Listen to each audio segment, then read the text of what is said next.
run it, run it, run it, run it, run it, run it, run it, run it, run it, run it, run it, run it. Magandang umaga sa inyo. Dito tayo sa RLC Bike Shop. Ito po yung owner, si Mr. Romy Castillo po. At yung letter L, si ano po? Ma'am Lani. Ma'am Lani, yung kanyang asawa, no. So ito yung bike shop nila. Located po sa ano po, malapit sa Wawa Dam sa Montalban. E-Road. Sa E-Road Street po to, E-Road Street. Okay. E-Road Street po to. Nalaman po namin yung shop ni Sir dahil kay Kuya Jem. Tapos dito kami dati kumakain nung nagano kami, parawagan kami. Ayan. Tapos may customer si Sir, si Tatay, yan po. Ayan. So Kuya, saan po tayo magsisimula? Yung frame. Frame? May bagong new arrive. Pero old.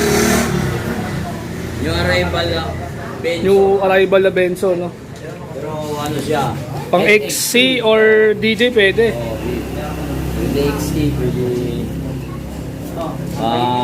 MTV. MTB. So, ito pong frame na to is naka-IS mount, naka-quick release. May kasama siyang RD hanger, threaded type, naka-straight tube yung kanyang headset. Tapos seat clamp niya kasama na rin na may quick release. At ito yung brand niya, Benzo. So, maganda to kasi may lagayan siya ng battle cage. Pwede siyang external na cabling. Tapos ito yung preno sa rim. Pwede no? B-brake, Pwedeng B-brake, pwedeng disc brake, di ba? Yung price 3,000 negotiable. 3,000 negotiable pa. Isipin nyo guys, itong Hanggang 2,500 pwede. grabe, napakamura. Mukhang legendary ditong frame na to. Ang lapad ng kanyang chainstay, ang kapal, di ba? Yan, no? Bali, Benzo po no, FX3. No, FX3. Anong model to, sir? Anong taon? Siguro hindi ako nagkakamali, mga 2010 model. 2010 model, grabe. 2010. Parang ano na Grabe, rin, no? classic na rin. Grabe, Pwede classic na pa rin. Halos sandikada na. Sa dekada, no? Okay, saan tayo susunod tayo? Ito, yung frame kong hawak. Ano po yan? Sagnit. Sagnit. Sagnit na Evo, triple button na ano to. triple batted, Oh, yung pagkakagawa, no? Sagnit. Bali, ano po to? Size 29er to? 29 na medium. Yan, naka-post mount yung kanyang brake system, tapos naka-quick release, kasama na rin yung hard hanger niya. Ang kanyang seat post ay 31.6, no? 31.6. Okay, kasama na yung quick release na headset. Medium size, di ba? Internal cabling, may naka-badge at tapered na siya. Yan, kasama na headset, wala na kayong problema. At saka seat clamp. Yan, di ba? Inner, may ano na nga, kasama housing na. Ito po yung kanyang frame, Sagnit Miami 2.0. Size 29, di ba? Magkano tayo ang SRP ito? 3.5 negotiable. 3.5 negotiable. 3K. Hanggang sagad 3K. Sa walk-in na, walk-in back. O yan guys, sabi ni sir, pag walk-in may sagad pa na negotiable pa. Pero pag ano tayo, pag hindi walk-in, i-shipping natin, kahit free shipping na sa 3.5. Ako lang, basta ano na, Luzon, huwag lang Mindanao na hindi malayo. oo. Pwede half price. Tsaka- Kami shipping pala. Tsaka dapat sure buyer dapat Kung yan. sure oo. buyer, lalo Maynila lang, Metro Manila, pwede ko lang sagot ang shipping. Sa 3.5 walang 3.5, bawa. walang bawas. Pero pag nag-walk-in kayo sa Montalban, Puntahan mo, straight lang. straight May makukuha nyo yung discount. Automatic yun. Automatic Tatlo na. na lang. Tsaka marami silang frame dito, marami silang May pagpipili Giant dito. din, XTC. Pero, Giant XTC, with seat post na. with seat post na. 3.5 din. 3.5, sagad na po yung 3.5. Ito na ayos yan. Pero ano, so makinis, super kinis. Kita naman. Ito pong tangke na tayo, Ay, frame na tangke, carbon. carbon po. Oh, yan. Carbon. Ayan o. Carbon tangke, 1 kilo lang to almost. 1 kilo. Grabe, ang gaan. Parang mas magawa pa tong frame na to dito sa rigid fork na nandito kay tatay yung yung tangke na rigid fork tsaka yung tangke rigid fork na pakagana to, grabe. Super, di ba? Super gaan. Tapos ito 1K yung ano lang, yan. 15K negotiable. 15K negotiable pa. 29er yan ha. Pag sure buyer kayo, 15K na lang. Hindi, may bawas pa. May bawas pa, grabe, no? 14, kaya ko ibigay yan. 14K ang sagad. So, Ayan. pag shipping, sagot ko pa. Gaan, grabe. Ayan, ang kanyang headset is integrated. Tapered. Tapos 31.6 din yung kanyang ano. Ganda, no? Tapos threaded, no? Ayan, bira lang kayo makita ng threaded sa carbon frame, di ba? Grabe, oh. Carbon. Ayan. Tapered na, 55 yung ilalim, 44 yung ibabaw. Grabe, oh. Tanky. Ayan, oh. Baka naman, di ba? 15K original price, may sagad pa si tatay dyan ng 14K. Pag walk-in kayo or ano, sure buyer kayo. Pwede free shipping, pag ano lang, Metro Manila. Bali dito naman tayo, Mountain Peak Everest Pro. Everest Pro? Pro. Ayan, oh. Quick Ano release. to?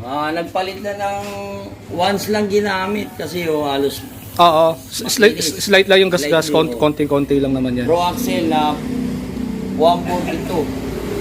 Non-boost. Okay. Non-boost, ha? So, Everest naka-post mo. 1. Ito yung one, sir, na Everest. Everest ba? 1 yung ano niya. Oo. Ayan, oh.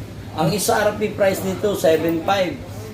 Sa akin, 5.5. 5.5. Ginamit lang na isang beses. Pero sagad na po yun. Naka-tapered. Sa 5.5, pag walk-in, kaya sa 5, sagad. Oh, grabe, no? Grabe, 5K oh. na lang, ha? Mhm. Everest yan, ha? Grabe, 5K oh. sagad. Everest 1. 31 pa rin to ang seat post. 31.6 pa yung seat post.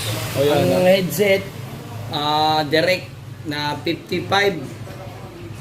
At saka, Ay, teka, wait lang. Hindi po tayo. Ano? Pagkakalam ko sa ganitong Direct, no? headset, integrated headset siya. 52. Ang headset niya is IS4252. Oh, 44.52 pala. Opo. Kasi wala na siyang housing. Direkta na. Tama, no? Tama. O, sige. Tip ko lang mga kaibigan, ang headset po ng Mountain Peak na IS42 is iisa lang ang headset doon sa BMX niya. Oo. Kasi IS42 lang po ang bearing na headset. Wala lang na- yung housing. Wala lang Direct- housing. Direkta na lang. Kaya naging, So, bibili na lang sila dito sa ano, 52, headset. 42. Tama? Oo. Meron naman din ako available headset na ganyan. So, yung Mountain Peak Everest na headset ito is iisa lang ang headset na sa Saturn Janus. Parehas Mga lang. maliliit lang. Oo. Tsaka mas maganda kasi yan dahil yung headset nila is capless na. Mas madali. Wala nang pinipress. Wala nang cap, di ba? Mm-mm. Capless na. So, dito naman tayo sa mga pork type. Sa tangke, same price lang lahat. Same price lang lahat. 2.8 negotiable. Except pa Pag sa walk-in, 2.5. Bibigay 2.5. 2.5, grabe, no? Tatlong daan yung nabawas, di ba? Nabawas. Diba? Lupit, di ba? Nakali- 29er, wala sila 27.5. Ito, 27, yung silver. Ito silver, Oo, 27.5. 27 yan. 32 stanchion Yung siya. dalawa, tatlo ang 29. Tatlong 29er dyan. May isa pa ako, Saturn. Saturn. Same price lang halos. 2.8 hanggang 2.5. 27.5 din. 2.5 ang pinakasagad niya. Yes. Yes. Okay. Kahit pag walk-in, 2.5 na. Brand new to, ha? Sagad na yan. All brand new. Straight tube, no? Basta ito naka-plastic brand new. Tapos ito tayo, yung mga pinagmamalaki ito nating yung rigid carbon, port. Ayan. Na rigid. Tangke. Tanky. Landbus. 110 ba? Pag Landbus, di ba? Hindi po, boost yun. Bus type. 110. 100 lang. 15 by 110. 100, yan. Bali, non-boost lang po to. Tapos, naka-tapered. Naka-tapered na siya, no? Oo. Napakagana ito guys, sa Full totoo lang. carbon. Wala pang 1 kilo. So, yung mga 0.9 o ano lang, grams. Tapos, naka-internal na yung cabling niya. Internal. Lalabas na lang siya dito, Oo, hanggang dito sa may ano. So, may kasama siyang bolt. May bolt na kasama. May bolt na yung kasama. No? Sa mga gustong umahon dyan ng sobrang dali lang, no? Nagpapagana ng bike, ayan. 4K lang, tanky. Sa price, negotiable sa walk-in. Hanggang, anong magkano tayo sagad tayo? Hanggang 3.7. Hanggang 3.7 sagad. 3.7, grabe, 300 ka agad. 300 pa rin, halos 10%. Kapansin ko lang dito guys sa tangke ni tatay, no? Na rigid port. Parang iisa lang sila nung design kay Pops Pro. Ayan, no, may ITD, Innovation Technology Design, Okay. Advanced Mechanical Forming, tsaka Hot Melt Nano Carbon. So, yun yung yung klase ng carbon na pinaggamitan nito. So, wala pang putol yung steel tube nito. Brand new to. Napakagaan, para ka lang humawak ng tabo na walang tubig. Ayan, no. Ang A few minutes later. Sa hydro, kailangan natin. ito tayo. Ayan na, 4K yung rigid port ni tatay, tanky. Boost type pala yung spacing nito. Hanggang 38, 37 yung sagad pag sa walk-in, no?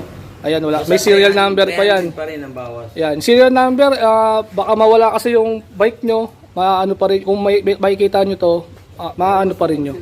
Ayan, di ba? Napaaga nito, parang tabong na walang tubig lang yung kanyang rigid port. Yan, sa mga nagpapaga ng bike dyan at mas madali kayong umahon, di ba? 10 seconds later. Bagong ano ng tangke, Bagong MT200. tanky, MP200. Oo. Brake Ayun, no? set. Brake set. Grabe. SRP 13. 1.3. Oh, bagong modelo na MT200 ng tangke. Brake set, hydraulic. Hydraulic. 13 pag walk-in, kaya sa 12. 1.2. Oh. Yun ay pinakasagad. 10% pa rin. 10%. Bali, ano po ginagamit dito ang brake fluid?